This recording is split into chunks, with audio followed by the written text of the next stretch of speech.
Assalamualaikum warahmatullahi wabarakatuh. Saya Rudin dari KM 301 mengenai aktivitas public speaking dan presentasi berikut hal-hal penting yang perlu kita perhatikan pada saat kita melakukan presentasi, di mana ada antaranya seperti yang pertama ada aspek komunikasi visual. Aspek komunikasi visual merupakan aspek yang berhubungan dengan pemilihan kata dan kalimat dari seorang pembicara, termasuk cara pengucapannya.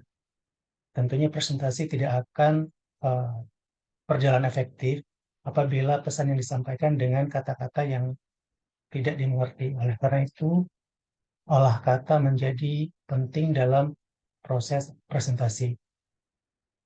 Kemudian yang kedua, aspek komunikasi nonverbal. Komunikasi yang tidak menggunakan kata-kata, contohnya seperti bahasa tubuh, mimik wajah, gerakan tangan, intonasi suara, serta kecepatan berbicara.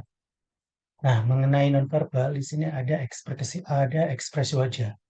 Ekspresi wajah paling sering digunakan saat presentasi pun. Ekspresi wajah adalah hal yang pertama yang akan terlihat oleh audiens.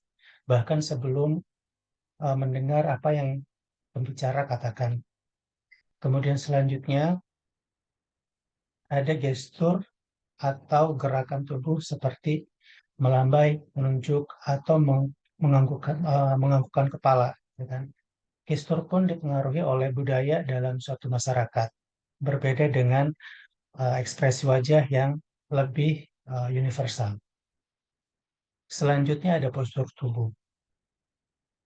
Postur tubuh tergolong jenis komunikasi nonverbal yang dapat menyampaikan banyak informasi, terlebih jika dikombinasikan dengan gerak tubuh tertentu. Selanjutnya ada paralinguistik. Aspek paralinguistik dalam konteks komunikasi nonverbal meliputi nada bicara, volume suara, dan ketinggian nada yang bisa menunjukkan makna sebenarnya dalam suatu pembicaraan. Tatapan mata juga merupakan aspek yang penting yang perlu kita perhatikan ya. Dengan cara seseorang melihat, menatap, dan berkedip dinilai bisa menunjukkan berbagai emosi yang ada pada diri kita sebagai pembicara. Begitupun tatapan mata yang sering dijadikan patokan untuk menentukan apakah seseorang itu jujur atau tidak. Untuk hal penting selanjutnya ada sentuhan. Sentuhan bisa digunakan untuk mengkomunikasikan berbagai emosi, mulai dari kasih sayang, keakraban, hingga sifat simpati. Gitu kan. Nah, untuk hal selanjutnya dari segi penampilan. Penampilan bisa menentukan cara pandang dan reaksi seseorang terhadap orang lain. Karena penampilan merupakan salah satu hal yang bisa dilihat pertama kali, kemudian informasi yang didapat dari sebuah penampilan biasanya berbeda-beda antar masyarakat sesuai dengan kondisi sosial dan budayanya. Nah, yang terakhir hal penting selanjutnya ada proxemic, merupakan jenis komunikasi yang berupa jarak saat komunikasi berlangsung. Jarak atau ruang dalam komunikasi ini biasanya ditentukan oleh seberapa akrab dan nyaman seseorang dengan lawan bicaranya.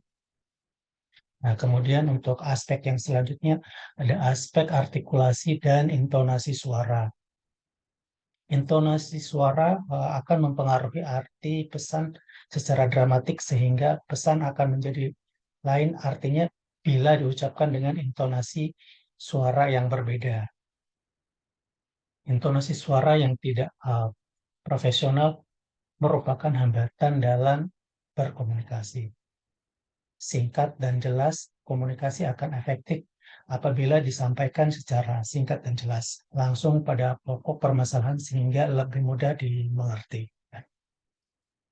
Aspek yang selanjutnya yang tidak kalah penting mengenai public speaking atau presentasi adalah aspek mengenai audiens itu sendiri.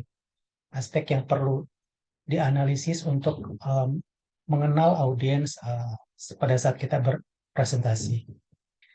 Masalah yang sedang dihadapi audiens seperti tingkat pengetahuan audiens mengenai materi presentasi, kemudian alasan mereka datang untuk mendengarkan materi yang akan kita sampaikan pada saat presentasi, dan juga ekspektasi audiens terhadap uh, keseluruhan presentasi kita. Nah, selain aspek-aspek yang disampaikan tadi, tentunya ada aspek yang uh, lebih penting untuk disampaikan, adalah aspek yang terkait, yang tidak kalah penting, dari suasana hati kita sebagai pembicara gitu ya. Karena kalau suasana hati sedang tidak baik, pasti akan tidak terkendali semua proses presentasi tersebut. Untuk itu, tetap jaga hati kita dan tetap positif untuk uh, semuanya. Demikian aspek yang perlu saya sampaikan dari materi kali ini. Terima kasih atas perhatian dan terima kasih. Wassalamualaikum warahmatullahi wabarakatuh.